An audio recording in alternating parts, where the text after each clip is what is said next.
মেয়েদের তারাবির সালাত আদায় করার সঠিক নিয়ম কোনটি? প্রিয় ভাই ও বন্ধুরা, আমাদের অনেক মা বোনেরা রয়েছে, তারা মসজিদে যেতে পারে না, মসজিদে যায় না, ঘরের ভিতরে তারাবির সালাত আদায় করবে। এবং তারাবির সালাত এত ফজিলতপূর্ণ একটা ইবাদত, কেউ ছাড়তে চায় না। তার জন্য আমাদের জেনে নিতে হবে সঠিক নিয়ম কোনটি, সেভাবে তাদের তারাবির সালাত আদায় করতে হবে। তারাবির সালাত কেউ যদি আদায় করে, ফজিলত বলে নেই, রাসূল কারীম সাল্লাল্লাহু আলাইহি ওয়াসাল্লাম জানিয়ে দিয়েছেন, মান কামা রমাদানা ঈমানা ওয়া ইহতিসাবান গুফিরা লাহু মা তাকদ্দামা মিন যামবি। আমার কোন উম্মত যদি ঈমান ইহতিসাবের সঙ্গে তারাবির সালাতে দাঁড়িয়ে যায়, আল্লাহ রাব্বুল আলামিন তার জিন্দেগির সব অপরাধগুলো ক্ষমা করে মাসুম বানিয়ে দেয়। সুবহানাল্লাহ। তাই তারাবির সালাত কেউ ছাড়তে চায় না। মা বোনেরা কিভাবে তারা তারাবির সালাত আদায় করবে? মনে রাখবেন, তারাবির সালাত হচ্ছে একটা এক্সট্রা সালাত, মানে হচ্ছে এটা নফল সালাত। এটা আপনি আদায় করবেন, তবে এটা নফল এমন যে এটা হচ্ছে, মনে রাখবেন যে সুন্নাত ফরজ নামাজ বাদে, ওয়াজিব বাদে যত নামাজ আছে সবই হচ্ছে নফল। এটা সুন্নাত, সুন্নাতে মুআক্কাদা কেউ কেউ বলেছে।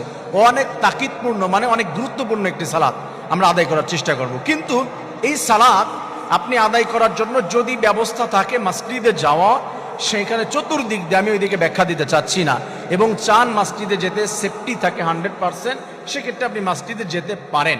আর যদি না হয়, ঘরের ভিতরে আপনি একাকে আদায় করতে পারেন, বা জামাতবদ্ধ হয়ে যদি বেশি থাকে, সেখানে কাউকে ইমাম বানিয়ে মাহারাম বা পদ্ধতি অনুযায়ী আপনি তার পিছনে নামাজ আদায় করে জামাতে শামিল হতে পারেন। আর যদি একাকি পড়ে, তাহলে আপনার যেভাবে পড়তে হবে, স্বাভাবিকভাবে আপনি নফল নামাজ যেমন করে পড়েন, ঠিক তেমনি ভাবে এই রাকাতেই কয়টা সূরা, এই রাকাতেই কয়টা সূরা, এমন কোনো নিয়ম নাই।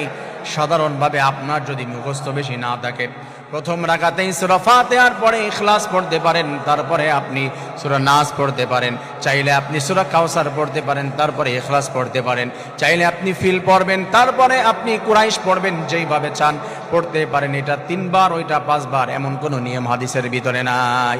স্বাভাবিকভাবে আপনি ঘরের ভিতরে, আপনার পর্দার জন্য খিলাফ না হয়, স্বাভাবিক যে নফল নামাজ, তাহাজ্জুদের সালাত বা এক্সট্রা আপনি মাঝে মাঝে যে নফল সালাত আদায় করেন, ঠিক তেমনিভাবে আপনি ঘরের ভিতরে একাকী নামাজ আদায় করবেন। সেক্ষেত্রে আপনার কোনো বাধ্যবাধকতা নাই। আর যদি চান আপনি মসজিদে যেতে, সেফটি আপনার থাকে, ওই যে বলেছি শর্ত যদি আপনার থাকে, তাহলে আপনি যেতে পারেন। আমি লং করতে চাচ্ছি না, তার জন্য শর্তগুলি আমি এখানে বলতে চাচ্ছি না।